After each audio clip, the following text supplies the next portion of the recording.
Hello there, Konnichiwa. Good morning to you all. So this now will be my review for episode 13 of Carnival and also my final impressions on the series. So basically this episode is the continuation of where the last one ended with Nei, Gareki and Yogi deciding to go to where that rainbow appeared. Um, Also, we see that Azana, the guy of the Life Research Division, is still threatening Akune, and Akune is kind of trying to understand why he did this, why he betrayed Circus. And we also see Tsukumu and Eva fighting. We see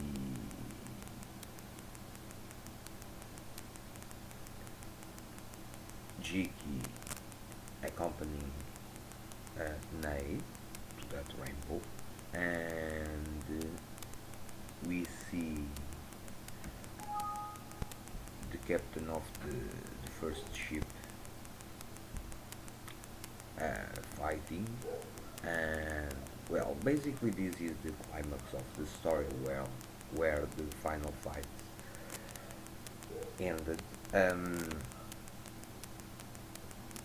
Uvo, the butler, kinda broke free from the entrapment of Eva and Tsukumu. He summoned a series of monster verrugas to bail him out. Uh, and apparently he evaded them because later on he appears um,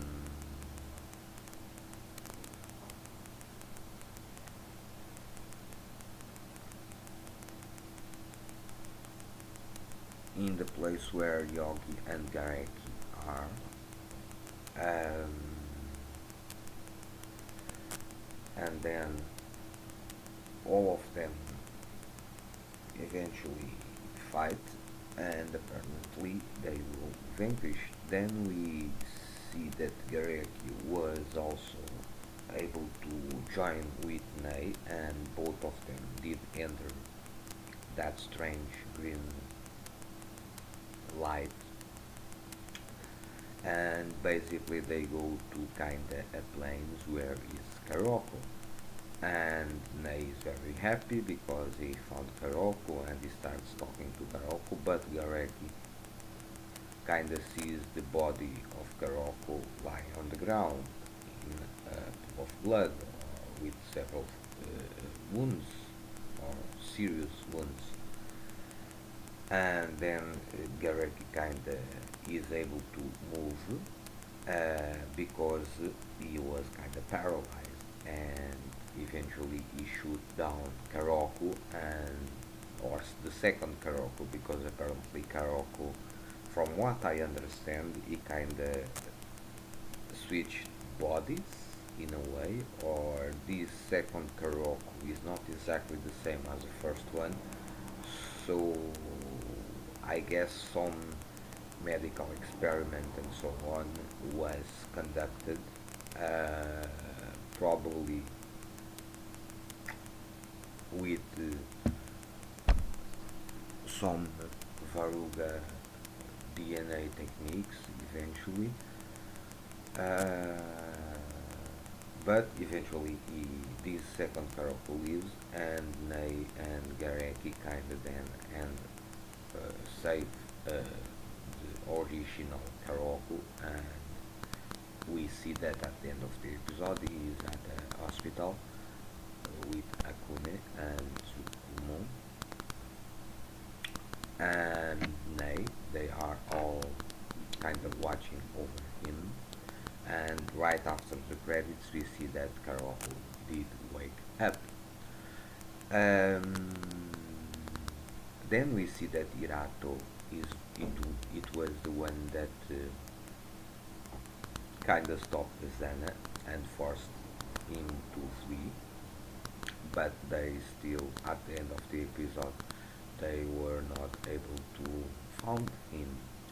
And also we have Gareki. Gareki has several moments in the story. Has a very depressing moment at the beginning because he comes to the realization that he is useless and that he does not have the powers to match the powers of the members of circus, and he kind of feels bad because he's kind of dragging all others slow, or he's slowing them down. Then we have a good moment with him confronting Karoku and being able to unfreeze or unparalyze himself and save eventually Nei again. And then we have a final scene where he leaves the ship because after the raid he is having a talk with Hiratu and is asking him how he can get his credentials and so on, because he does not have family, he does not have any registration and so on. And Hiratu kinda give him a hand or a helping hand in a way. Uh, and apparently the goal of Gareki will be to get papers and then eventually applies to Circus to become a member. And roughly this is the episode. It was not well, the ending, well, yeah, okay, it could happen a second season. I do hope that a second season does happen because they kind of left it open for a chance for that to happen. Uh, but this ending is kind of hmm, well, not brilliant. It was not bad, but it's not brilliant. Now on my impressions of the series. This was one of the series that I reviewed in a weekly basis, so I will not say much more. I like the concept of, well, two organizations, supposedly Circus is fights for the good to destroy a terrorist organization called Kafka that apparently kidnapped Karoko, but I doubt at the end of the season. I honestly doubt if Karoko was really kidnapped or if he was willingly to go to Kafka. I'm more inclined to this option. Um, I don't know if he did go to Kafka because he has some kind of disease or something like that. But apparently he was sick. I don't get the cause of the sickness or of the disease, but it's strange and the appearance of a second Karoko in another body with the same appearance but with slightly changes of personality. Even Ney notices that uh, kinda leads me to believe that Karoko has some disease with his own body. He has some virus, he got some virus, something, uh, and that eventually led his body to destruction in a way, or to almost die in the process. But eventually he was apparently saved by the doctors of Circus, and especially Akune. And then Well, we have the destruction of the mansion. The first or the main base of Kafka apparently is destroyed at this episode. So what will Kafka will now do? Do they will have another HQ? Uh, can this blow because they also destroyed the research facilities of Kafka? Will make Kafka kinda disappear into the shadows for a little. They did not get the ringleaders of Kafka, especially that old man. He was not captured, and I'm not certain if Uvu was captured or if he was killed. In any case, and well, then the soundtrack of this series was okay. Um, the animation was also okay. Um, the fighting scenes are not are interesting. We have some fights that were interesting, but on the overall, I kind of feel that this first season was kind of very slow paced at some point,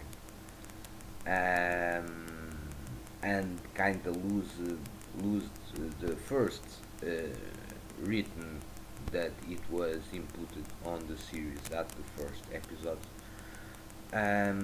It regained some of their impetus at the end of the season, but during great part of the season, this series really feels slow paced, very slow paced. The story take time to develop and so on. Yes, we have some good character developments. We have, in my opinion, a good character development for Goreki, interesting character development for Yogi, and Nei also evolves a little, but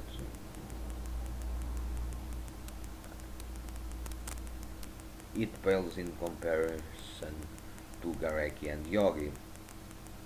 And on the remaining characters, we don't see much more. Uh, so this was kind of,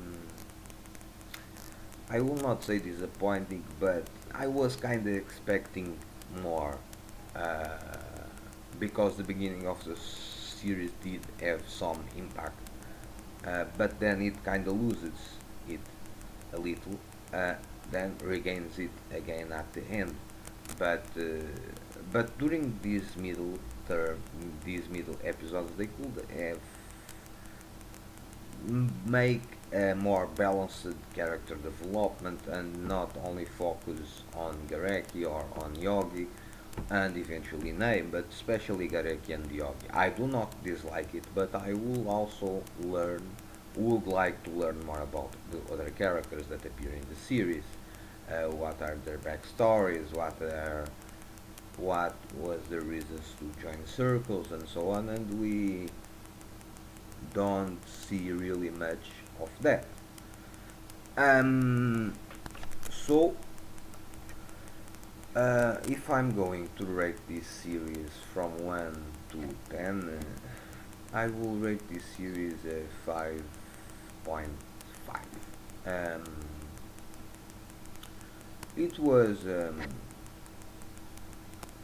regular medium series. It was not a very good series.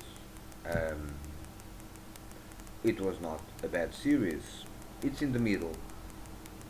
Um, for me, I enjoy watching. We have funny moments, yes, but the story kind of felt not the story, the way they developed the story. It kind of felt really slow paced. So, and but I do like the development of the characters, uh, Gareki, Yogi, and they, but especially Gareki and Yogi. I do like a lot of their character development. So, This is my review for episode 13 of Carnival and final impressions of the series. Hope you enjoy. And like always, if you have your own ideas, comments, thoughts, post it on the comments below. Stay well, peace, see you soon.